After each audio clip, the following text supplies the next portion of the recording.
नमो भगवते वासुदेवाय। आप सभी का हमारे YouTube चैनल पर हार्दिक स्वागत है। आज अमावस्या तिथि पर पितरों को मोक्ष दिलाने के लिए आइए सुने श्रीमद् भागवत महापुराण के इस अध्याय की पौराणिक कथा। पूर्व काल की बात है। तुंगभद्रा नदी के तट पर एक उत्तम नगर बसा हुआ था। वहाँ सभी लोग अपने अपने धर्मों का पालन करते और सत्य एवं सत्कर्म में लगे रहते थे। उस नगर में आत्मदेव नामक एक ब्राह्मण रहता था, जो समस्त वेदों का विशेषज्ञ और श्रौत स्मार्त कर्मों में निष्णात था। वह ब्राह्मण द्वितीय सूर्य की भांति तेजस्वी जान पड़ता था। यद्यपि वह भिक्षा से ही जीवन निर्वाह करता था, तो भी लोक में धनवान समझा जाता था। उसकी स्त्री का नाम धुंधली था। वह सुंदरी तो थी ही, अच्छे कुल में भी उत्पन्न हुई थी, फिर भी स्वभाव की बड़ी हठीली थी। सदा अपनी ही टेक रखती थी, हमेशा दूसरे लोगों की चर्चा किया करती थी। उसमें क्रूरता भी थी तथा वह प्रायः बहुत बकवाद किया करती थी, परंतु घर का कामकाज करने में बड़ी बहादुर थी। कंजूस भी कम नहीं थी। कलह का तो उसे व्यसन सा हो गया था। ये दोनों पति पत्नी बड़े प्रेम से रहते थे, फिर भी उन्हें कोई संतान नहीं थी। इस कारण धन, भोग सामग्री तथा घर आदि कोई भी वस्तु उन्हें सुखद नहीं जान पड़ती थी। कुछ काल के पश्चात उन्होंने संतान प्राप्ति के लिए धर्म का अनुष्ठान आरंभ किया। वे दीनों को सदा गौ, भूमि, सुअर और वस्त्र आदि दान करने लगे। उन्होंने अपने धन का आधा भाग धर्म के मार्ग पर खर्च कर दिया, तो भी उनके न कोई पुत्र हुआ न पुत्री। इससे ब्राह्मण को बड़ी चिंता हुई। वह आकुल हो उठा और एक दिन अत्यंत दुख के कारण घर छोड़कर वन में चला गया। वहां दोपहर के समय उसे प्यास लगी, इसलिए वह एक पोखरे के किनारे गया और वहां जल पीकर बैठा रहा। संतानहीनता के दुख से उसका सारा शरीर सूख गया था। उसके बैठने के 2 ही घड़ी बाद एक सन्यासी वहां आए। उन्होंने भी पोखरे में जल पिया। ब्राह्मण ने देखा वे जल पी चुके हैं, तो वह उनके पास गया और चरणों में मस्तक झुकाकर जोर जोर से सांस लेता हुआ सामने खड़ा हो गया। सन्यासी ने पूछा, ब्राह्मण, तुम रोते क्यों हो? तुम्हें क्या भारी चिंता सता रही है? तुम शीघ्र ही मुझसे अपने दुख का कारण बताओ। ब्राह्मण ने कहा, मुने, मैं अपना दुख क्या कहूँ? ये सब मेरे पूर्व पापों का संचित फल है। मेरे कोई संतान नहीं है, इससे मेरे पितर भी दुखी हैं। वे मेरे पूर्वज मेरी दी हुई जलांजलि को जब पीने लगते हैं, उस समय वह उनकी चिंता जनित सांसों से कुछ गर्म हो जाती है। देवता और ब्राह्मण भी मेरी दी हुई वस्तु को प्रसन्नता पूर्वक नहीं लेते। संतान के दुख से मेरा संसार सूना हो गया है, अतः अब मैं यहाँ प्राण त्यागने के लिए आया हूँ। संतानहीन पुरुष का जीवन धिक्कार के योग्य है। जिस घर में कोई संतान, कोई बाल बच्चे ना हो, वह घर भी धिक्कार देने योग्य है। निसंतान पुरुष के धन को भी धिक्कार है तथा संतानहीन कुल भी धिक्कार के ही योग्य है। मैं अपने दुर्भाग्य को कहाँ तक बताऊं? जिस गाय को पालता हूँ वह भी सर्वथा बंध्या हो जाती है। मैं जिसको रोपता हूँ उस वृक्ष में भी फल नहीं लगते। इतना ही नहीं, मेरे घर में बाहर से जो फल आता है वह भी शीघ्र ही सूख जाता है। जब मैं ऐसा अभागा और संतानहीन हूँ, तो इस जीवन को रखने से क्या लाभ है? ऐसा कहकर वह ब्राह्मण दुख से व्यथित हो उठा और उन सन्यासी बाबा के पास फूट फूट कर रोने लगा। सन्यासी के हृदय में बड़ी करुणा भर आई। वे योगी भी थे। उन्होंने ब्राह्मण के ललाट में लिखे हुए विधाता के अक्षरों को पढ़ा और सब कुछ जानकर विस्तार पूर्वक कहना आरंभ किया। सन्यासी ने कहा, ब्राह्मण सुनो, मैंने इस समय तुम्हारा प्रारब्ध देखा है। उससे जान पड़ता है कि 7 जन्मों तक तुम्हारे कोई संतान किसी प्रकार नहीं हो सकती। अतः संतान का मोह छोड़ो, क्योंकि ये महान अज्ञान है। देखो, कर्म की गति बड़ी प्रबल है, अतः विवेक का आश्रय लेकर संसार की वासना त्याग दो। पूर्व काल में संतान के ही कारण राजा सगर और अंग को दुख भोगना पड़ा था। इसलिए अब तुम कुटुंब की आशा छोड़ दो, त्याग में ही सब प्रकार का सुख है। ब्राह्मण बोले, बाबा विवेक से क्या होगा, मुझे तो जैसे बने वैसे पुत्र ही दीजिए, नहीं तो मैं शोक से मूर्छित होकर आपके आगे ही प्राण त्याग दूंगा। पुत्र आदि के सुख से हीन ये सन्यास तो सर्वथा नीरस ही है। संसार में पुत्र पौत्रों से भरा हुआ गृहस्थ आश्रम ही सरस है। ब्राह्मण का ये आग्रह देख उन तपोधन ने कहा, देखो विधाता के लेख को मिटाने का हठ करने से राजा चित्रकेत को कष्ट भोगना पड़ा। अतः दैव ने जिसके पुरुषार्थ को कुचल दिया हो, ऐसे पुरुष के समान तुम्हें पुत्र से सुख नहीं मिलेगा। फिर भी तुम हठ करते जा रहे हो, तुम्हें केवल अपना स्वार्थ ही सूझ रहा है, अतः मैं तुमसे क्या कहूँ। अंत में ब्राह्मण का बहुत आग्रह देख सन्यासी ने उसे एक फल दिया और कहा, इसे तुम अपनी पत्नी को खिला देना, इससे उसके एक पुत्र होगा। तुम्हारी स्त्री को चाहिए कि वह 1 वर्ष तक सत्य, शौच, दया और दान का नियम पालती हुई प्रतिदिन एक समय भोजन करे। इससे उसका बालक अत्यंत शुद्ध स्वभाव वाला होगा। ऐसा कहकर वे योगी महात्मा चले गए और ब्राह्मण अपने घर लौट आया। यहाँ उसने अपनी पत्नी के हाथ में वह फल दे दिया और स्वयं कहीं चला गया। उसकी पत्नी तो कुटिल स्वभाव की थी। अपनी सखी के आगे रो रो कर इस प्रकार कहने लगी, अहो मुझे तो बड़ी भारी चिंता हो गई, मैं तो इस फल को नहीं खाऊंगी। सखी, इस फल को खाने से गर्भ रहेगा और गर्भ से पेट बढ़ जाएगा, फिर तो खाना पीना कम होगा और इससे मेरी शक्ति घट जाएगी। ऐसी दशा में तुम ही बताओ, घर का काम धंधा कैसे होगा। यदि दैववश गांव में लूट पड़ जाए तो गर्भिणी स्त्री भाग कैसे सकेगी। यदि कहीं सुखदेव जी की तरह ये गर्भ भी 12 वर्षों तक पेट में ही रह गया तो इसे बाहर कैसे निकाला जाएगा। यदि कहीं प्रसव काल में बच्चा टेढ़ा हो गया तब तो मेरी मौत ही हो जाएगी। बच्चा पैदा होते समय बड़ी असह्य पीड़ा होती है, मैं सुकुमारी स्त्री भला उसे कैसे सह सकूंगी। गर्भवती अवस्था में जब मेरा शरीर भारी हो जाएगा और चलने फिरने में आलस्य लगेगा, उस समय मेरी ननद रानी आकर घर का सारा माल उड़ा ले जाएंगी। और तो और ये सत्य, शौच आदि का नियम पालना तो मेरे लिए बहुत ही कठिन दिखाई देता है। जिस स्त्री के संतान होती है उसे बच्चों के लालन पालन में भी कष्ट भोगना पड़ता है। मैं तो समझती हूँ बांझ अथवा विधवा स्त्रियां ही अधिक सुखी होती हैं। इस प्रकार कुतर्क करके उस ब्राह्मणी ने फल नहीं खाया। जब पति ने पूछा, तुमने फल खाया, तो उसने कह दिया, हाँ खा लिया। एक दिन उसकी बहन अपने आप ही उसके घर आई। धुंधली ने उसके आगे अपना सारा वृत्तांत सुनाकर कहा, बहन मुझे इस बात की बड़ी चिंता है कि संतान न होने पर मैं पति को क्या उत्तर दूंगी। इस दुख के कारण मैं दिनों दिन दुबली हुई जा रही हूँ, बताओ मैं क्या करूँ। तब उसने कहा, दीदी मेरे पेट में बच्चा है, प्रसव होने पर वह बालक मैं तुमको दे दूंगी। तब तक तुम गर्भवती स्त्री के भांति घर में छिपकर मौज से रहो। तुम मेरे पति को धन दे देना, इससे वे अपना बालक तुम्हें दे देंगे तथा लोगों में इस बात का प्रचार कर देंगे कि मेरा बच्चा 6 महीने का होकर मर गया। मैं प्रतिदिन तुम्हारे घर में आकर बच्चे का पालन पोषण करती रहूंगी। तुम इस समय परीक्षा लेने के लिए ये फल गौ माता को खिला दो। तब उस ब्राह्मणी ने स्त्री स्वभाव के कारण वह सब कुछ वैसे ही किया। तदनंतर समय आने पर उसकी बहन को बच्चा पैदा हुआ। बच्चे के पिता ने बालक को लाकर एकांत में धुंधली को दे दिया। उसने अपने स्वामी को सूचना दे दी कि मेरे बच्चा पैदा हो गया और कोई कष्ट नहीं हुआ।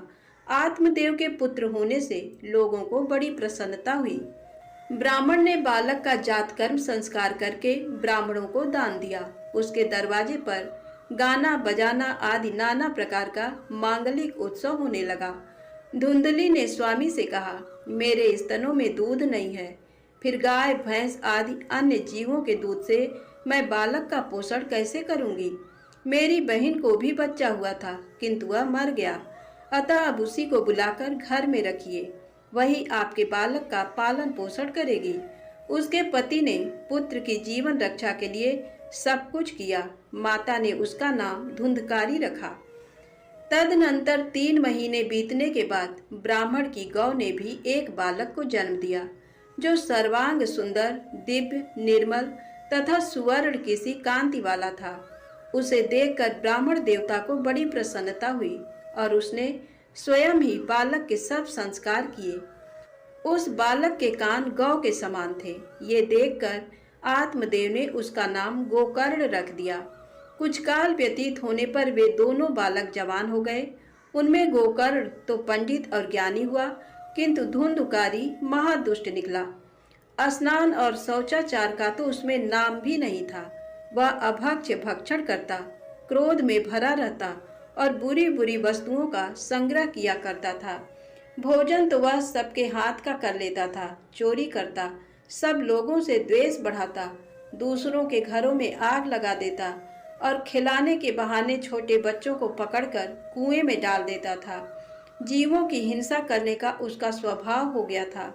वह हमेशा हथियार लिए रहता और दीन दुखियों तथा अंधों को कष्ट पहुंचाया करता था। चांडालों के साथ उसने खूब मेल बढ़ा लिया था। वह प्रतिदिन हाथ में फंदा लिए कुत्तों की टोली के साथ शिकार की टोह में घूमता रहता था। उसने बेश्या के कुसंग में पड़कर पिता का सारा धन बर्बाद कर दिया। एक दिन तो माता पिता को खूब पीटकर वह घर के सारे बर्तन भांडे उठा ले गया। इस प्रकार धनहीन हो जाने के कारण बेचारा बाप फूट फूट कर रोने लगा। वह बोला, इस प्रकार पुत्रवान बनने से तो अपुत्र रहना ही अच्छा है। कुपुत्र बड़ा ही दुखदाई होता है। अब मैं कहाँ रहूं, कहाँ जाऊं, कौन मेरा दुख दूर करेगा? हाय, मुझ पर बड़ा भारी कष्ट आ पहुंचा। अब तो मैं इस दुख से अपना प्राण त्याग दूंगा। इसी समय ज्ञानवान गोकर्ण जी वहां आए और वैराग्य का महत्व दिखलाते हुए अपने पिता को समझाने लगे। पिताजी, इस संसार में कुछ भी सार नहीं है, दुख ही इसका स्वरूप है। ये जीवों को मोह में डालने वाला है। भला यहाँ कौन किसका पुत्र है और कौन किसका धन? जो इनमें आसक्त होता है उसे ही रात दिन जलना पड़ता है। इंद्र अथवा चक्रवर्ती राजाओं को भी कोई सुख नहीं है। सुख तो बस एकांतवासी वैराग्यवान मुनि को ही है। संतान के प्रति जो आपकी ममता है, ये महान अज्ञान है। इसे छोड़िए। मोह में फंसने से मनुष्य को नरक में ही जाना पड़ता है। औरों की तो बात ही क्या है। आपका ये प्रिय शरीर भी एक न एक दिन नष्ट हो जाएगा, आपको छोड़कर चल देगा। इसलिए आप अभी से सब कुछ छोड़कर वन में चले जाइए। गोकर्ण की बात सुनकर उनके पिता आत्मदेव वन में जाने के लिए उद्यत होकर बोले, तात, मुझे वन में रहकर क्या करना चाहिए, ये विस्तार पूर्वक बताओ। मैं बड़ा सठ हूँ। अब तक कर्म बस स्नेह के बंधन में बंधकर मैं अपंग की भांत इस गृह रूपी अंधेरे कुएं में ही पड़ा हुआ हूँ। दयानिधे, तुम निश्चय ही मेरा उद्धार करो। गोकर्ण ने कहा, पिताजी, हड्डी, मांस और रक्त के पिंड रूप इस शरीर में आप मैंपन का अभिमान छोड़ दीजिए और स्त्री पुत्र आदि वे मेरे हैं, इस भाव को सदा के लिए त्याग दीजिए। इस संसार को निरंतर क्षण भंगुर देखिए और एकमात्र वैराग्य रस के रसिक होकर भगवान के भजन में लग जाइए। सदा भगवत भजन रूप दिव्य धर्म का ही आश्रय लीजिए। सकाम भाव से किए जाने वाले लौकिक धर्मों को छोड़िए। साधु पुरुषों की सेवा कीजिए। भोगों की तृष्णा को त्याग दीजिए तथा दूसरों के गुण दोषों का विचार करना शीघ्र छोड़कर निरंतर भगवत सेवा एवं भगवत कथा के रस का पान कीजिए। इस प्रकार पुत्र के कहने से आत्मदेव 60 वर्ष की अवस्था बीत जाने पर घर छोड़कर स्थिर चित्त से वन को चले गए और वहां प्रतिदिन भगवान श्रीहरि की परिचर्या करते हुए नियम पूर्वक 10वें स्कंद का पाठ करने से उन्होंने भगवान श्री कृष्ण चंद्र को प्राप्त कर लिया। सूत जी कहते हैं, पिता के विरक्त होकर वन में चले जाने के बाद एक दिन धुंधकारी ने अपनी माता को खूब पीटा और कहा, बता, धन कहाँ रखा है, नहीं तो लातों से तेरी खबर लूंगा। उसकी इस बात से डरकर और पुत्र के उपद्रवों से दुखी होकर उसकी माँ रात को कुएं में कूद पड़ी। इससे उसकी मृत्यु हो गई। इस प्रकार माता पिता के न रहने पर गोकर्ण जी तीर्थ यात्रा के लिए चल दिए। वे योगनिष्ठ थे। उनके मन में इस घटना के कारण न कोई दुख था न कोई सुख, क्योंकि उनका न कोई शत्रु था न मित्र। अब धुंधकारी 5 वेश्याओं के साथ घर में रहने लगा। उनके पालन पोषण के लिए बहुत सामग्री जुटाने की चिंता से उसकी बुद्धि मोहित हो गई थी। अतः वह अत्यंत क्रूरतापूर्ण कर्म करने लगा। एक दिन उन कुलटाओं ने उससे गहनों के लिए इच्छा प्रकट की। धुंधकारी तो काम से अंधा हो रहा था। उसे अपनी मृत्यु की भी याद नहीं रहती थी। ये गहने जुटाने के लिए घर से निकल पड़ा और जहाँ तहाँ से बहुत सा धन चुराकर पुनः अपने घर लौट आया। वहाँ आकर उसने उन वेश्याओं को बहुत से सुंदर सुंदर वस्त्र और कितने ही आभूषण दिए। अधिक धन का संग्रह देखकर रात में उन स्त्रियों ने विचार किया, ये प्रतिदिन चोरी करने जाता है, अतः राजा इसे अवश्य पकड़ेंगे। फिर सारा धन छीनकर निश्चय ही इसे प्राणदंड भी देंगे। ऐसी दशा में इस धन की रक्षा के लिए हम लोग क्यों न इसे गुप्त रूप से मार डालें। इसे मार ये सारा धन लेकर हम कहीं और जगह चल दें। ऐसा निश्चय करके उन स्त्रियों ने धुंधकारी के सो जाने पर उसे रस्सियों से कसकर बांध दिया और गले में फांसी डालकर उसके प्राण लेने की चेष्टा करने लगी, किंतु वह तुरंत नहीं मरा। इससे उनको बड़ी चिंता हुई। तब उन्होंने जलते हुए अंगारे लाकर उसके मुंह पर डाल दिए। इससे ये आग की लपटों से पीड़ित होकर छटपटाता हुआ मर गया। फिर उन्होंने उसकी लाश को गड्ढे में डालकर गाड़ दिया। प्रायः ऐसी स्त्रियां बड़ी दुस्सह साहस वाली होती हैं। इस रहस्य का किसी को भी पता नहीं चला। लोगों के पूछने पर उन स्त्रियों ने कह दिया कि हमारे प्रियतम धन के लोभ से कहीं दूर चले गए हैं, इस वर्ष के भीतर ही लौट आएंगे। विद्वान पुरुष को चाहिए कि वह असन मार्ग पर चलने वाली दुष्टा स्त्री का विश्वास न करे। जो मूर्ख इनका विश्वास करता है उसे अवश्य ही संकटों का सामना करना पड़ता है। इनकी वाणी तो अमृत के समान कामियों के हृदय में रस का संचार करती हैं, किंतु हृदय में रेत की धार के समान तीखा होता है। भला इन स्त्रियों का कौन प्रिय है। अनेक पतियों से सहवास करने वाली वे कुलटाएं धुंधकारी का सारा धन लेकर चंपत हो गई और धुंधकारी अपने कुकर्म के कारण बहुत बड़ा प्रेत हुआ। वह बवंडर का रूप धारण करके सदा 10 दिशाओं में दौड़ता फिरता था और शीत घाम का क्लेश सहता तथा भूख प्यास से पीड़ित होता हुआ हा देव की बारंबार पुकार लगाता रहता था, किंतु कहीं भी उसे शरण नहीं मिलती थी। कुछ काल के पश्चात गोकर्ण को भी लोगों के मुंह से धुंधकारी के मरने का हाल मालूम हुआ।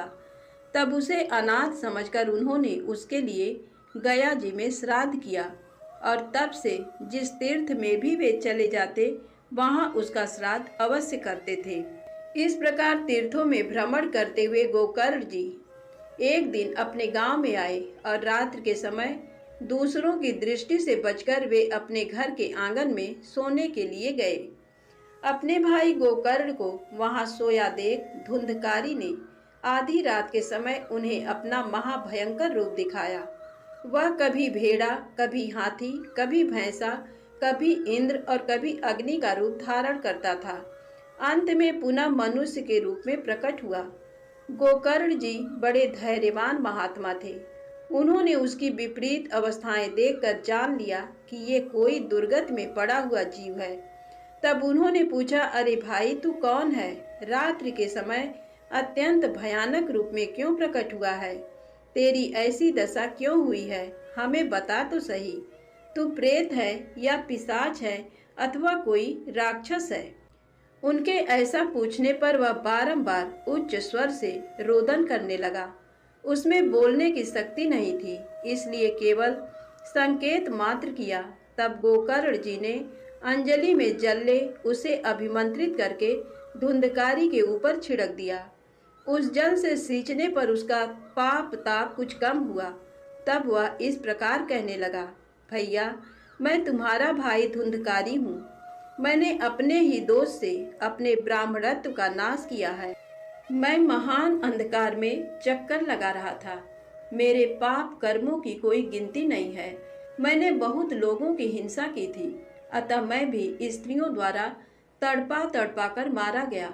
इसी से मैं प्रेत योनि में पड़कर दुर्दशा भोग रहा हूँ। अब दैवाधीन कर्म फल का उदय हुआ है, इसलिए मैं वायु पीकर जीवन धारण करता हूँ। मेरे भाई, तुम दया के समुद्र हो। अब किसी प्रकार जल्दी ही मेरा उद्धार करो। धुंधकारी की बात सुनकर गोकर्ण बोले, भाई, ये तो बड़े आश्चर्य की बात है। मैंने तो तुम्हारे लिए गया जी में विधि पूर्वक पिंडदान किया है, फिर तुम्हारी मुक्ति कैसे नहीं हुई? यदि गया श्राद्ध से भी मुक्ति न हो तो यहाँ दूसरा तो कोई उपाय ही नहीं है। प्रेत, इस समय मुझे क्या करना चाहिए, ये तुम ही विस्तार पूर्वक बताओ। प्रेत ने कहा, भाई, सैकड़ों गया श्राद्ध करने से भी मेरी मुक्ति नहीं होगी। इसके लिए अब तुम और ही कोई उपाय सोचो। प्रेत की ये बात सुनकर गोकर्ण को बड़ा विस्मय हुआ। वे कहने लगे, यदि सैकड़ों गया श्राद्ध से तुम्हारी मुक्ति नहीं होगी, तब तो तुम्हें इस प्रेत योनि से छुड़ाना असंभव ही है।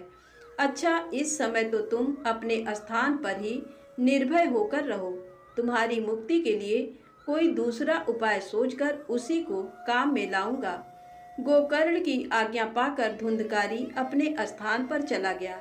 इधर गोकर्ण जी रात भर सोचते विचारते रहे, किंतु उसके उद्धार का कोई भी उपाय उन्हें नहीं सूझा। सवेरा होने पर उन्हें आया देख गांव के लोग बड़े प्रेम के साथ उनसे मिलने के लिए आए। तब गोकर्ण ने रात में जो घटना घटित हुई थी वह सब उन्हें कह सुनाई। उनमें जो लोग विद्वान, योगनिष्ठ, ज्ञानी और ब्रह्मवादी थे, उन्होंने शास्त्र ग्रंथों को उलट पुलट कर देखा, किंतु उन्हें धुंधकारी के उद्धार का कोई उपाय नहीं दिखाई दिया। तब सब लोगों ने मिलकर यही निश्चय किया कि भगवान सूर्य नारायण उसकी मुक्ति के लिए जो उपाय बताएं वही करना चाहिए।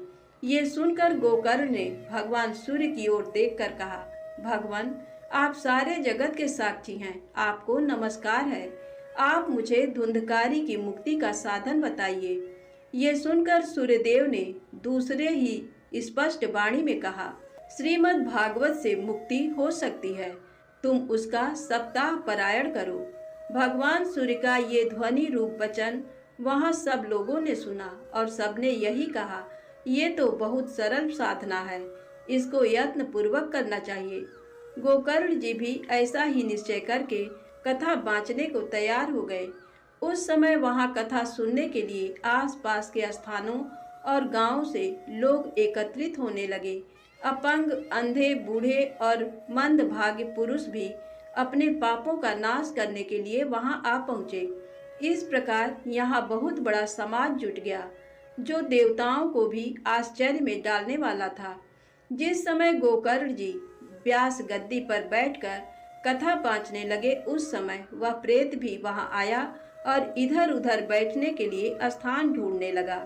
इतने में ही उसकी दृष्टि एक 7 गांठ वाले ऊंचे बांस पर पड़ी।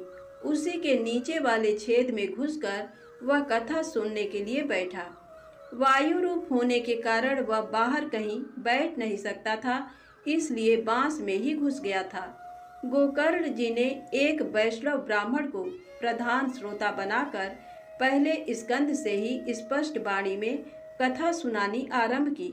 सायंकाल में जब कथा समाप्त होने लगी, तब एक विचित्र घटना घटित हुई। सब श्रोताओं के देखते देखते तड़ तड़ शब्द करती हुई बांस की एक गांठ फट गई। दूसरे दिन शाम को दूसरी गांठ फटी और तीसरे दिन भी उसी समय तीसरी गांठ फट गई। इस प्रकार 7 दिनों में उस बांस की 7 गांठों को फोड़कर धुंधकारी ने 12 स्कंधों के श्रवण से निष्पाप हो प्रेत योनि का त्याग कर दिया और दिव्य रूप धारण करके वह सबके सामने प्रकट हो गया।